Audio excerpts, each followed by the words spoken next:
ہوگی تو خدا کی ہوگی، علی کی نافرمانی کی تو مصطفیٰ کی نافرمانی، اور جو علی کی جانب پش کر لیتا ہے وہ خدا کی بارگاہ سے خارج ہو جاتا ہے۔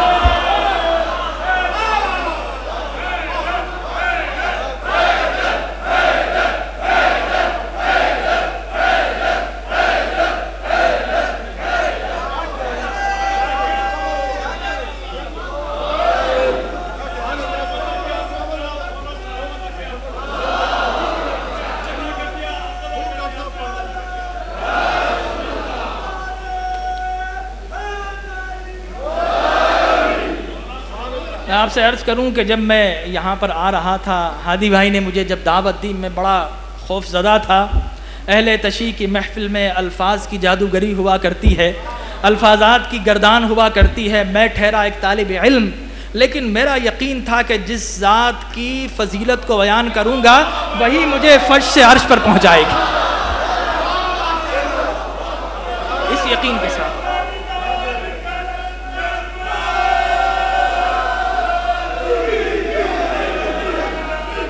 میرا یقین تھا کہ جو ذات اعلیٰ ہوا کرتی ہے وہ کسی کو ادنا نہیں رہنے دیتی۔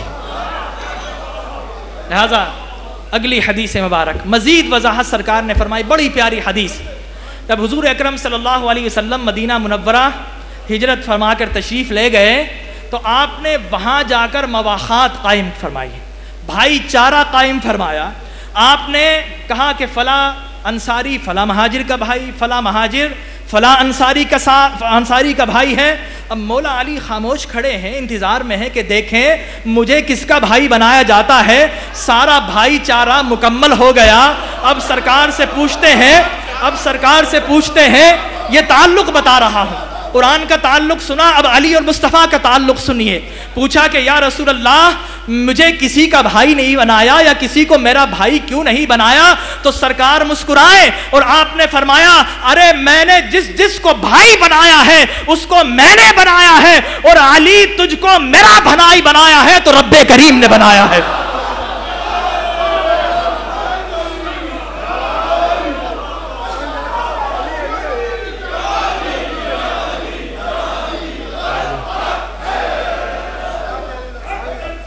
اس لیے فرمایا فَاسْأَلُوا أَهْلَ الذِّكْرِ کہ اے متلاشیان حق، اے شمع علم کے پروانوں، اے میخانہ عرفان کے متوالو، اگر جھولیاں بھرنا چاہتے ہو، اگر مقدر سنوارنا چاہتے ہو، ارے ظاہر و باطن کو چمکانا چاہتے ہو تو علی ہی اہل ذکر ہوا کرتے ہیں۔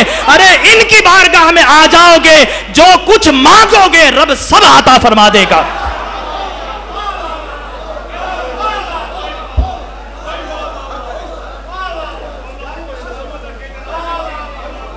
اگر آپ کی اجازت ہو تو ایک رشتہ اور بتا دوں، ایک رشتہ۔ حضور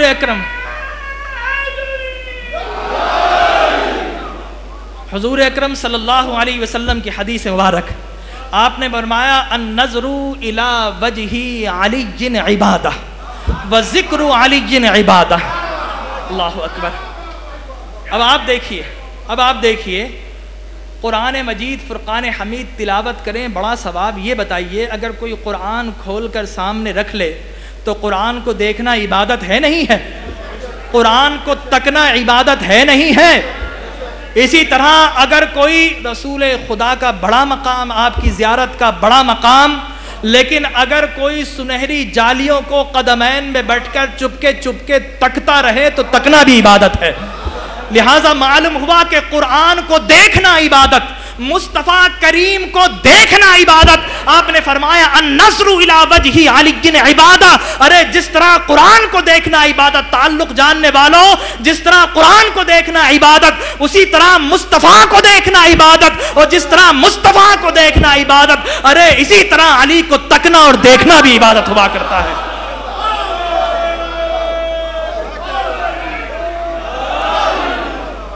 رسول اللہ قیامت تک کی امت کو سمجھا رہے ہیں، اور آگے حدیث ختم نہیں ہوئی۔ سرکار آپ یہ بتائیے قرآن کو تلاوت کریں، ہر حرف پر کتنی نیکیاں ملتی ہیں؟ 10 نیکیاں ہر حرف پر۔ تو قرآن کو تلاوت، قرآن کا ذکر کرنا عبادت ہے۔ مصطفیٰ کریم کی نعت پڑھنا، آپ کی ثنا خوانی کرنا کیا ہے؟ عبادت ہے۔ آپ نے فرمایا ارے جس طرح قرآن کا ذکر عبادت، جس طرح مصطفیٰ کا ذکر عبادت، وذکر علی عبادہ، اسی طرح علی کا ذکر بھی عبادت ہوا کرتا ہے۔ گویا آپ نے یہ بتا دیا کہ علی کا ذکر میرا ذکر ہوا کرتا ہے، اور جو میرا ذکر کرتا ہے وَرَفَعْنَا لَكَ ذِكْرَكَ، وہ رب کی سنتوں میں شامل ہو جاتا ہے۔ لہذا معلوم ہو یہ ذکر کے ذریعے اور زیارت کے ذریعے رسول اللہ نے تعلق بتایا کہ بے شک ایک طرف علی مجھ سے منسوب ہے، دوسری طرف قرآن مجھ سے منسوب ہے، لہذا میرے ذریعے سے علی قرآن کے ساتھ اس طرح شامل ہو گئے ہیں، القرآن مع علی وعلی مع القرآن، کہ اے دیکھنے والے تو جب بھی دیکھے گا قرآن کو اکیلا نہیں دیکھے گا، جہاں قرآن دیکھے گا وہیں علی کو بھی دیکھا کرے گا۔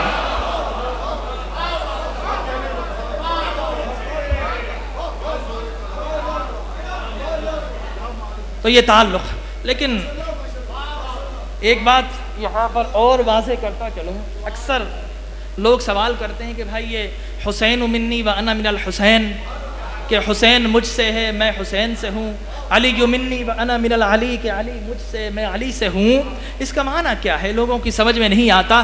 یہ بات تو سمجھ میں آتی ہے کہ علی مصطفیٰ سے ہیں، حسین مصطفیٰ سے ہیں، لیکن مصطفیٰ علی اور حسین سے کس طرح ہے؟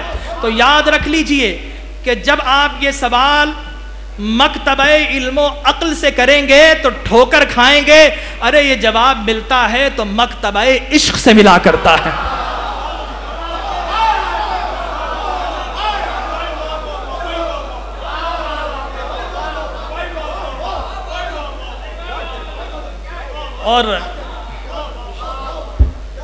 اور جب ایسی ہی کسی گتھی کو سلجھانا ہو تو ہم زانوے تلمذ عشق والوں کے آگے طے کرتے ہیں۔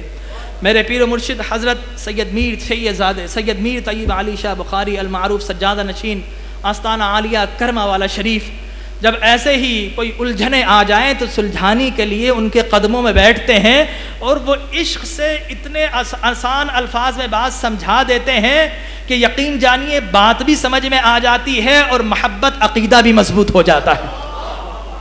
عشق والے عقیدہ مضبوط کرتے ہیں، یاد رکھیے، عقل والے کمزور کرتے ہیں۔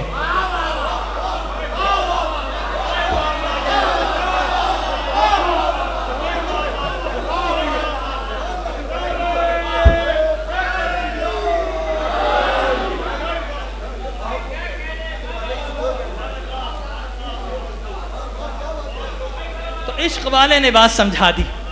آپ نے فرمایا کہ بلا تشبیہ و بلا مثال، اگر آقا کائنات حضور اکرم صلی اللہ علیہ وسلم ایک شجر کی مانند ہے، آپ جانتے ہیں کہ شجر یا درخت کی اصل کیا ہوتی ہے؟ جڑ ہوتی ہے، اس کا تنا ہوتا ہے، شاخیں اگر نہ ہو یا کاٹ دی جائیں پھر آ جاتی ہیں، پھل پھول پھر آ جاتے ہیں، یہ بات سب کی سمجھ میں آتی ہے کہ درخت کے تنے اور جڑ سے اصل ہوا کرتی ہے، لہذا حضور اصل ہے، یہ بات سمجھ میں آ گئی۔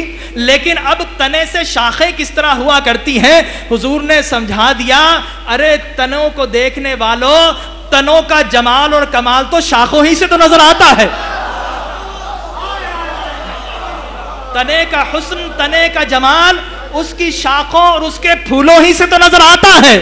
لہذا بتا دیا کہ اگر مجھے تنا سمجھتے ہو تو میری ایک شاخ کو علی کہا جاتا ہے، ایک شاخ کو فاطمہ کہا جاتا ہے، اور ارے ان پر جو پھول آتے ہیں ایک پھول کو حسن کہا جاتا ہے، ایک کو حسین کہا جاتا ہے۔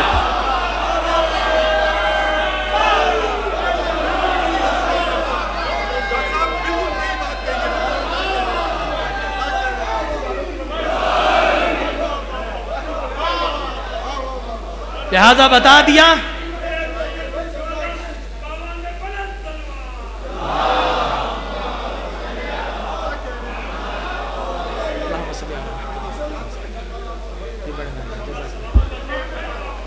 بتا دیا کہ علی کے کمال و جمال کو دیکھنے والوں، یہ سارے جلوے حقیقت میں مجھ سے ہیں، علی منی، یہ سارے جلوے حقیقت میں مجھ سے ہیں، علی منی و انا من العلی، کہ سارے جلوے حقیقت میں مجھ سے ہیں، لیکن یہ ظاہر ہوا کرتے ہیں تو علی سے ہوتے ہیں، آل علی سے ہوتے ہیں۔